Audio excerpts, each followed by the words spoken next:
Olá, meu irmão, minha irmã. Está começando aqui então no nosso blog site uma novidade, né? Temos aí agora o programa Trocando Ideias. Esse programa surgiu, um programa virtual, aproveitando esse mundo gratuito e fantástico da internet, né? Que nos possibilita quebrarmos barreiras geográficas, né? Esse programa surgiu justamente porque, graças a Deus aí, eu, Padre Wagner, tenho recebido muitos e-mails, né? Às vezes quase 1000 por dia, alguns de mensagens carinhosas, né? Que eu sempre leio, outros às vezes com dúvidas pessoais e às vezes dúvidas pessoais que interessam aos outros, né? Às vezes irmãos que inclusive são de fora do estado de São Paulo, né? Nosso trabalho começou tímido, o blog já faz 1 ano, então graças a Deus muita gente conhece.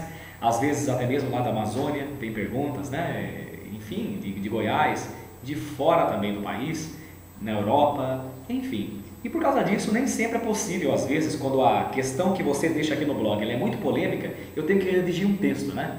E já aconteceu de algumas pessoas, por exemplo, algumas perguntas de cunho filosófico teológico, que eu tive de gastar um tempo de responder 2, 3, 4 páginas digitadas. E vocês sabem que a vida de padre é bem corrida, né? Então, o programa Trocando Ideias é esse, né? Tem um objetivo de nós aqui podermos responder algumas das perguntas que vocês deixam aqui no blog sobre fé, sobre teologia. Então, a qualquer momento você pode aí participar com a gente, né? Muito bem, eu selecionei algumas perguntas aqui de alguns irmãos nossos, né? Quando a pergunta for assim de uma pergunta teológica, filosófica, ética, enfim, né? Sei lá, de qualquer cunho intelectual, a gente revela o nome da pessoa. E quando a pergunta for muito pessoal, que às vezes as pessoas deixam postagens muito pessoais no blog, né? A gente não revela o nome, né? Muito bem, nós temos aqui a Laíre de Azevedo Neto. A Laíre de Azevedo Neto nos deixou aqui então uma pergunta no blog, né? Olha lá. Bom dia, sou estudante de administração de empresas e tenho como tarefa de uma disciplina mencionar um exemplo de pseudo-equipe na poesia, na crônica ou na música. Então pensei em perguntar se na Bíblia Sagrada existe alguma passagem dando um exemplo de pseudo-equipe. Você pode me ajudar? Bem, Laíre, primeira coisa, né? É interessante que na área de administração de empresas tem surgido esse conceito de pseudo-equipe como antônimo de grupo, né? Uma coisa é um grupo, outra coisa é uma equipe, né? E isso é claro, isso daí, gente, para vocês que talvez não tenham lido alguma coisa na área de administrativa, de administração de empresas, né? Isso vem, na verdade, refletir o mundo moderno individualista que a gente vive, onde as pessoas não sabem mais trabalhar em equipe, né? Cada pessoa está preocupada com um pedacinho dela mesma, né? Com aquilo que é ofício dela. E o todo que se lasque, né? Preocupa-se com a parte e o todo perde. Isso desde René Descartes, né? Com seu método cartesiano, que fragmentou inclusive o saber, né? As pessoas são especializadas numa área específica, mas o todo perde.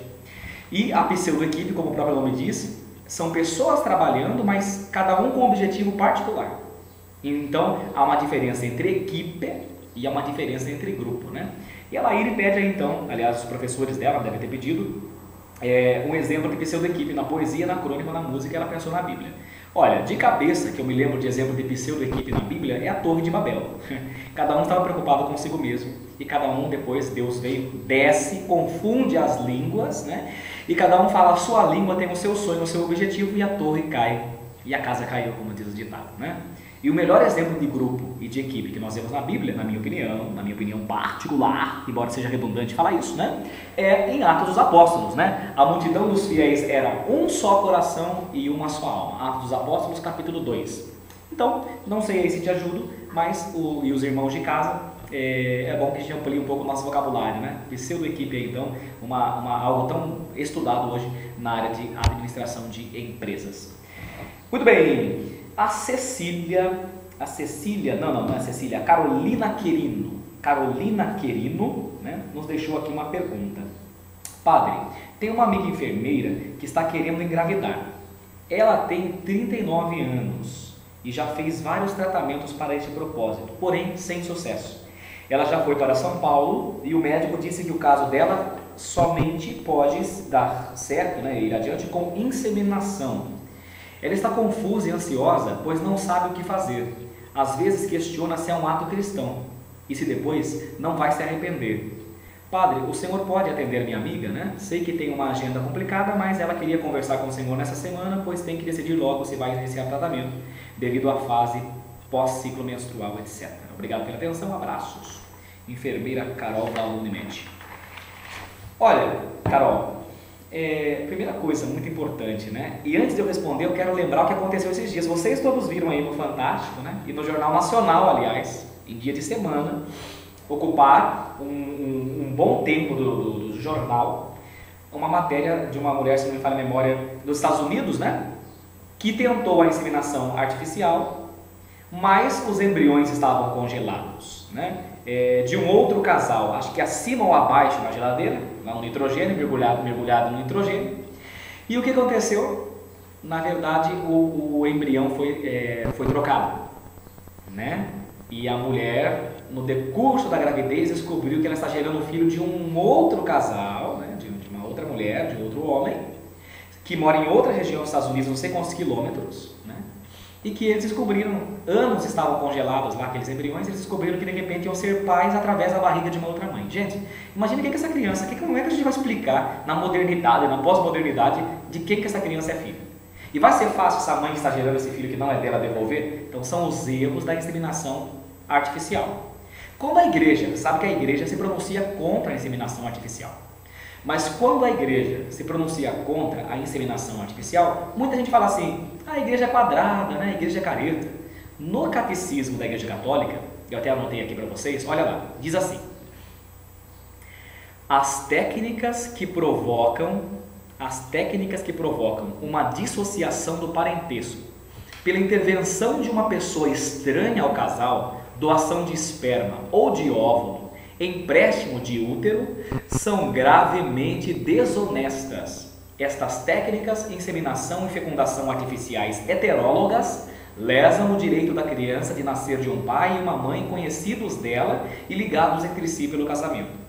Elas traem o direito exclusivo de se tornar pai e mãe somente um através do outro. Catecismo da Igreja Católica, parágrafo 2376. Né? Então, gente, quando a igreja fala isso, e ela falou isso, né, sempre falou, a igreja é quadrada. Nós temos que aproveitar a técnica. Mas vocês estão vendo aí os escândalos que têm acontecido nessa área, né?